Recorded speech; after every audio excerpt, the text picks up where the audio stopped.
আসসালামু আলাইকুম। তো আজকে একটি গুরুত্বপূর্ণ ম্যাথমেটিক্যাল ফিজিক্সের অনার্স দ্বিতীয় বর্ষে ম্যাথমেটিক্যাল ফিজিক্স গাণিতিক পদার্থবিজ্ঞানের অত্যন্ত অত্যন্ত গুরুত্বপূর্ণ একটি অধ্যায়টির নাম হচ্ছে গামা ও বিটা ফাংশন। এই অধ্যায়টি থেকে কোশ্চেন এসে থাকে, তখন এই অধ্যায় নিয়ে আমরা এখন আলোচনা করব। তো শুরুতে আমি যে বিষয়টি নিয়ে আলোচনা করব তা হচ্ছে অধ্যায় পঞ্চম অধ্যায় গামা ফাংশন কী এবং বিটা ফাংশন কী। তো আমাদের এই অধ্যায়টা বুঝতে গেলে আগে সাধারণত গামা ফাংশন কী এবং বিটা ফাংশন কী জানতে হবে। গামা ফাংশন কী, সাধারণত যদি এভাবে হয় যে জিরো থেকে লিমিটটা দেওয়া আছে হচ্ছে upper limit infinity, lower limit zero, inverse x x to the power n minus one dx, এটাকে গামা ফাংশন বলে। একে গামা এন দ্বারা প্রকাশ করে, অর্থাৎ এটা হচ্ছে যে গামা এন সমান জিরো থেকে ইনফিনিটি পর্যন্ত inverse x x to the power n minus one dx. তো গামা ফাংশনকে আমরা কীভাবে লিখতে পারি? গামা ফাংশনকে আমরা লিখতে পারি যে এটা হচ্ছে গামা চিহ্ন, যে গামা এন সমান ইন্টিগ্রেশন অফ আপার লিমিট হচ্ছে infinity, lower limit zero, inverse x x to the power n minus one dx. তদুরভাবে যদি আমরা বিটা ফাংশন লিখতে যাই, তাহলে বিটা ফাংশনের ক্ষেত্রে আমরা লিখতে পারি যে যখন upper limit one, lower limit zero, x to the power m minus one, one minus x to the power n minus one ডিএক্সকে বিটা ফাংশন বলে। একে বিটা এম এন দ্বারা প্রকাশ করা হয়, অর্থাৎ বিটা এম এন সমান integration of one zero x to the power m minus one, one minus x to the power n minus one dx. একবারে simple. তাহলে প্রথমত অঙ্ক করার ক্ষেত্রে এই দুইটা জিনিস আমাদের মনে রাখতে হবে, যে গামা ফাংশন হচ্ছে গামা এন সমান হচ্ছে এখানে গামা এন সমান হচ্ছে inverse x x to the power n minus one dx, আর বিটা অফ এম এন সমান হচ্ছে x to the power m minus one, one minus x to the power n minus one dx. তাহলে আমরা gamma function এবং beta function সম্পর্কে জানলাম।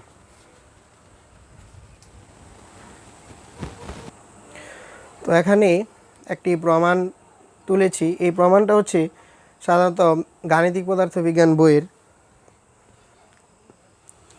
এই ম্যাথটা হচ্ছে 5.2 গাণিতিক পদার্থবিজ্ঞান বইয়ের মোটামুটি গুরুত্বপূর্ণ একটি ম্যাথ। চলো আমরা ম্যাথটা বুঝে আসি। এই ম্যাথের এখানে বলছে যে প্রমাণ করো যে gamma n plus one is equal to হচ্ছে এন গামা এন সমান ফ্যাক্টোরিয়াল এন। তো ফ্যাক্টোরিয়াল এনকে, এটাকে আমরা এন ফ্যাক্টোরিয়াল বলি। তাহলে এন ফ্যাক্টোরিয়ালকে দুইভাবে লেখা যায়, বইয়ে সাধারণত এইভাবে দেওয়া আছে, এইভাবে লেখা যায়। তো যেহেতু আমরা কি জানি, আমরা জানি যে গামা অফ এন সমান এই সূত্র ইনফিনিটি থেকে zero inverse x x to the power n minus one dx, এটা হচ্ছে সূত্র। ঠিক আছে, যেহেতু এখানে এই আমাকে প্রমাণ করতে বলছে গামা এন, এই জন্য আমি গামা এনের যে সূত্র রয়েছে ওই সূত্রটা লিখলাম। এখন আমি এই গামা এনের স্থলে আমি এখন কি লিখব? গামা এনের স্থলে আমি এখন লিখব সুতরাং গামা এন প্লাস ওয়ান, কারণ যেহেতু আমার প্রমাণ করতে বলছে গামা এন প্লাস ওয়ান সমান এন এটসেট্রা, এর জন্য আমি এখানে গামা এনের পরিবর্তে আমি কী এনেছি? N plus one. তাহলে অবশ্যই এখানে কি লিখব? Infinity zero inverse x x to the power, এখানে হবে কি এই যে এন, এই জায়গায় এন না ছিল বিধে এখানে এন, এই জায়গায় এখন এন প্লাস ওয়ান, এই জন্য এখানে এন প্লাস ওয়ান। তাহলে n plus one minus one dx, এই যে মাইনাস ওয়ান আর এই যে মাইনাস ওয়ান আর প্লাস ওয়ান কাটা যায়, তাহলে এখানে শুধু থাকে কি এন থাকতেছে। তাহলে আমি ডাইরেক্ট লিখতে পারি inverse x x to the power n dx. 2 নং সমীকরণ লিখলাম। এখন 2 নং সমীকরণের এই 2 নং সমীকরণের ডান পক্ষকে আংশিক সমাকলন করে পাই, এই ডান পক্ষকে। ঠিক আছে, বাংলা কথাটা লিখলাম না। এখন এটাকে আমার এই যে এখানে যতটুকু রয়েছে এটাকে এখন আমার কি করতে হবে? আংশিক সমাকলন করতে হবে এখানে এটাকে। ঠিক আছে, এটাকে আমি এখন আংশিক সমাকলন করব। তো এটা আংশিক সমাকলন করলে অঙ্কটা হয়ে যাবে। তো আংশিক সমাকলন করি।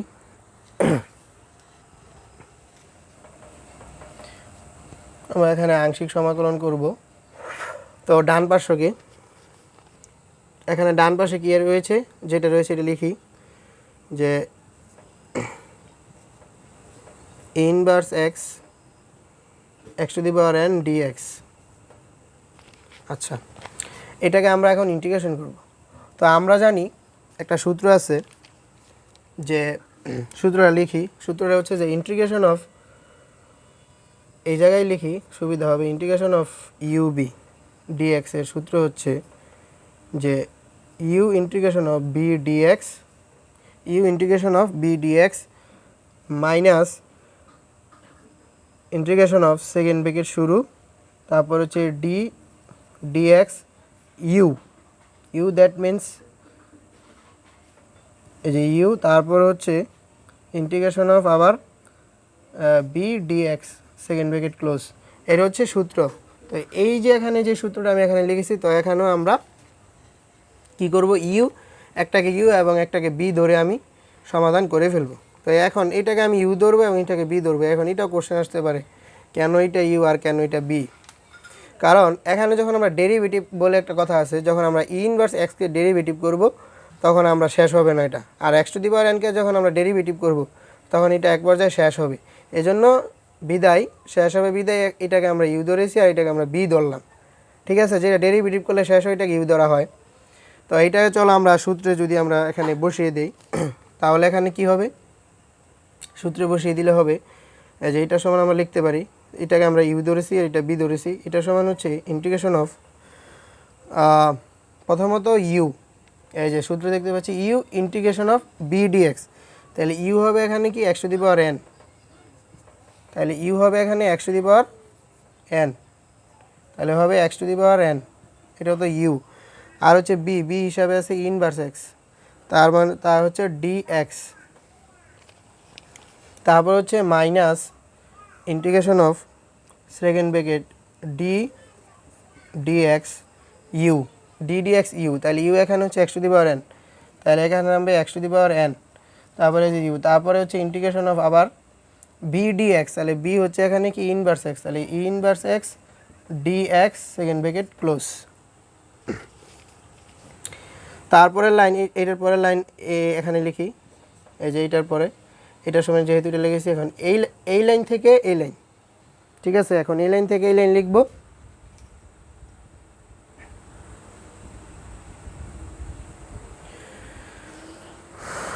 তো এখানে এই লাইন থেকে এই লাইন লিখতে গেলে কি হবে খেয়াল করি একটু,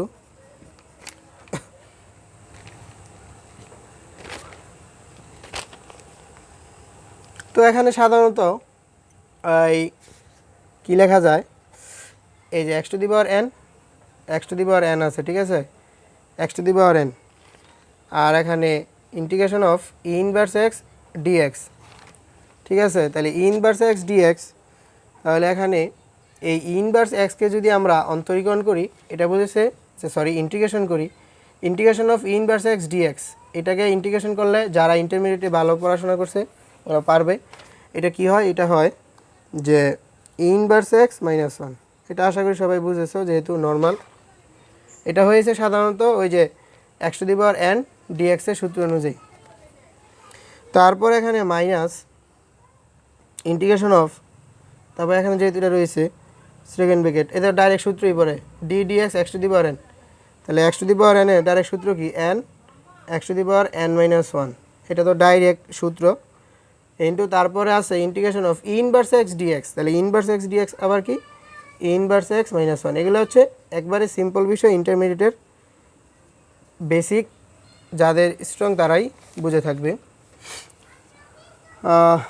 এটা সমান হচ্ছে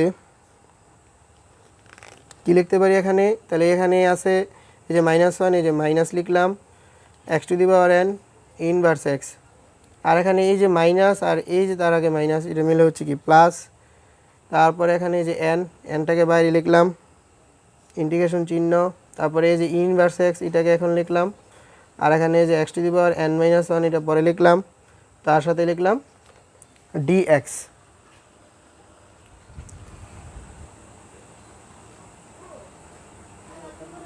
তারপরে এখানে 2 নং সমীকরণের যেহেতু আমি কি থেকে পাইছি, এই যে এখানে এই যে এইটা সমান এটা লিখছিলাম, এটা থেকে কিন্তু পাইছি। আশা করি কিভাবে পাইছি বুঝতে পারছো। তাহলে আমরা সাধারণত এখন লিখতে পারি যে সুতরাং এখানে এই যে যেটা বাম পক্ষে ছিল ওইটা এখন লিখবো আমি, যে integration of infinity 0 inverse x x to the power n dx, এইটা থেকে কিন্তু আমি মূলত এই লাইনটা পাইছি, এটা আবার লিখবো। তো একবার এখন আমি কি করব, মান বসিয়ে দিব। এখানে কিন্তু সাধারণত ইনফিনিটি জিরো বা করার সময় কিন্তু এটা ব্যবহৃত হয়নি। তো এখন যখন আমি আবার ফাইনালি লিখবো যে ইনফিনিটি জিরো সমান, তখন আমরা আবার এই যে এখানে যে ইনফিনিটি থেকে জিরো যে মানগুলো আপার লিমিট লোয়ার লিমিট মানগুলো বসিয়ে দিব। তাহলে এখানে এটার মান যদি আমরা এখানে বসিয়ে দিই, তাহলে এখানে হবে যে এইভাবে inverse x x to the power N infinity zero, কারণ এই যে ইনফিনিটি থেকে জিরো, এই জন্য এখানে ইনফিনিটি জিরো প্লাস আবার এখানে বাইরে কি আছে এন, তারপরে এখানে হবে ইন্টিগ্রেশন অফ এই যে ইনফিনিটি জিরো, তারপরে হচ্ছে inverse x x to the power n minus one dx. বোঝা গেল? কারণ এখানে যেহেতু ইনফিনিটি থেকে জিরো আছে। এখন শুধু এই ইন্টারমিডিয়েটের বিষয়, ইন্টারমিডিয়েটে সবাই বলছে যে আমরা কিভাবে মানটা বসিয়ে দিই। এখন আপার লিমিটের মান বসাবো, লোয়ার লিমিট, এগুলো একদম সিম্পল।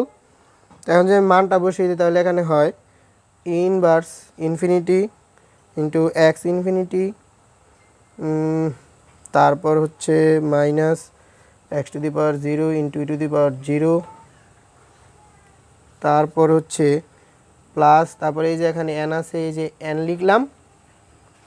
আর খেয়াল করি এখানে এই যে এখানে যে বিষয়টা আছে, এই যে এতটুকুর মধ্যে যে ইয়াটা আছে, আমি যে ইয়ে করলাম, এটা হচ্ছে সূত্রের মধ্যে পড়ছে, এই যে গামা এন, এইটা হচ্ছে গামা এন। তাহলে এই যে আমি যেই চিহ্নটা দিয়েছি ডট ডট দিয়ে, এটা হচ্ছে গামা এনের সূত্র। ঠিক আছে, এটা হচ্ছে কিসের সূত্র? গামা এনের সূত্র, যা আমি ইতিপূর্বেই এখানে লিখে রেখেছি। একটু আমরা দেখে এসে যে উপরের দিকে খেয়াল করব যে গামা এনের যে সূত্রটা, এইটাই হচ্ছে এটা গামা এনের। ঠিক আছে, তো আমরা এখানে এন গামা এন পাইলাম। তারপর এখন আমরা যা করব তা হচ্ছে যে আমরা জানি যে এই যে ই টু দি ইনভার্স ইনফিনিটি বা এক্স ইনফিনিটি, তো আমরা জানি যে যে কোনো একটা মান জিরো হলে তো বাকিটা জিরো। তাহলে এখানে এই যে ইনভার্স ইনফিনিটি যেটা, এটা হবে 1/e two the power infinity. তার মানে ই টু দি পাওয়ার ইনফিনিটি মানে হবে জিরো, জিরোর সাথে যাই গুণ জিরো। তারপর এটা মাইনাস দাও প্লাস দাও, সমস্যা নাই। তো আমরা জানি যে ই টু দি পাওয়ার জিরো মানে হচ্ছে জিরো।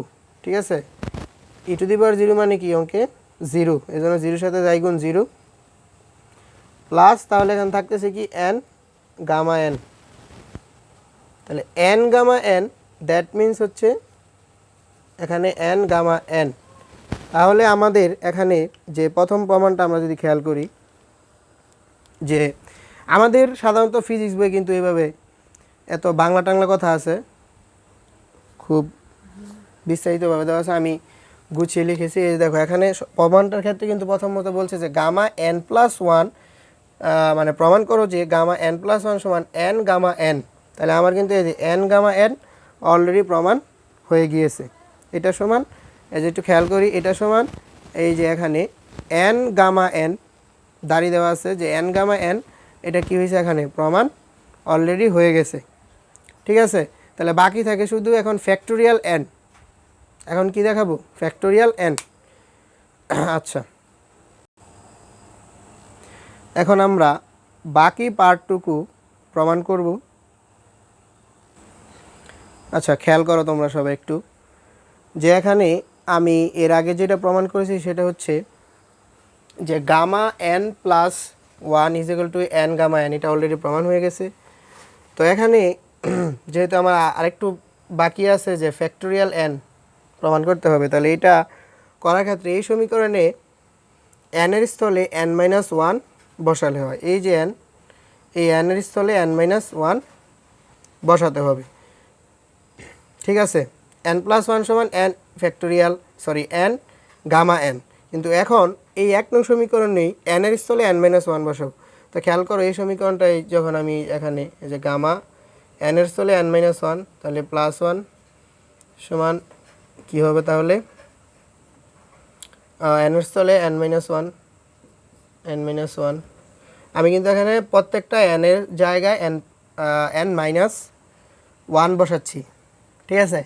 -1 +1 কাটা, তাহলে খেয়াল করি এই লাইন থেকে এই লাইন, তাহলে এখানে এই যে কাটাকাটি করার পর গামা n থাকে, তাহলে গামা n হচ্ছে n-1 গামা n-1, ঠিক আছে। এই n এর স্থলে যখন আমি n-1 বসাবো, বিষয়টা হচ্ছে এখন বলতে পারো যে n-1 কেন বসাবো, কারণ এই গামা এই অঙ্ক করার ক্ষেত্রে সাধারণত এক এক করে কমাতে হবে, নিয়মটা হচ্ছে বিয়োগ দিতে হয়, n থেকে 1 কমাতে হয়। আরেকটা টেকনিক হচ্ছে যে এই অঙ্কের ক্ষেত্রে সাধারণত যেমন এখানে আমি গামা n নামাইছি, আমি ডাইরেক্ট কীভাবে মানটা লিখতে পারি, এক করে কমবে সাধারণত। যেমন আমি গামা n সমান লিখতে পারি, এই যে এখানে n আছে না, তাহলে n-1 ভিতরে n-1, মানে আমি এক কমিয়ে দিব। এখন অনুরূপভাবে এখানে আমি বাংলা কথা লিখলাম যে অনুরূপভাবে, সিমিলারলি, অনুরূপভাবে যদি আমি এখানে কি লিখি যে গামা n এর পরিবর্তে n-1 লিখলাম এখন, তাহলে এখানে হয়ে যাবে আবার কি n-2 গামা n-2। কেন আমি বলেছি যে টোটাল এখানে যা থাকবে, এই এখানে যা থাকবে খেয়াল করো, এই গামার ভিতর যা থাকবে তার থেকে এক কম হবে। তাহলে এখানে গামার ভিতর আছে n, তার থেকে এক কম -1, আবার এখানে গামার ভিতর আছে n-1, তাহলে তার থেকে এক কম n-2।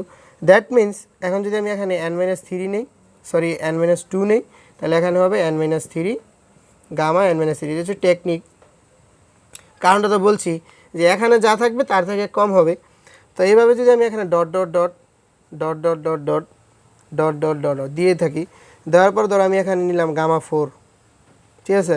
তাহলে গামা 4 4-এর থেকে এক কম কত 3, তাহলে 3 গামা 3। আবার যখন আমি এখানে গামা 3 নিলাম মনে করো, তাহলে এখানে কি হবে, গামা 3 নিলে হবে এখানে কি হবে, এক কমবে, তাহলে 2 গামা 2।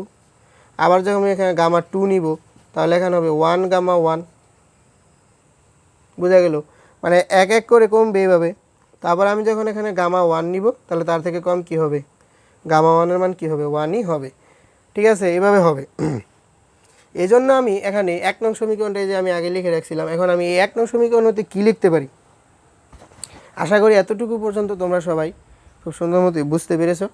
এখন আমি যে এখানে যে ধারাবাহিকতা রেখেছি, এখন যদি আমি এই যে 1 নং সমীকরণটা যে এখানে আমি লিখে রাখলাম, এই 1 নং সমীকরণ হতে লেখা যায়, এটা আমি লিখবো যে 1 নং হতে 1 নং ইমপ্লাইজ দ্যাট যে gamma n+1 is equal to হচ্ছে, খেয়াল করি এই যে gamma n gamma n gamma n, ঠিক আছে, n গামা n, তাহলে গামা n+1 সমান n গামা n সমান, খেয়াল করি এই যে n এর n, আর এখানে এই যে গামা n এটা সমান কিন্তু n-1 গামা n-1, তাহলে এই যে এইটার পরিবর্তে আমি এখন কি লিখবো, এটার পরিবর্তে লিখবো n-1 গামা n-1, ঠিক আছে।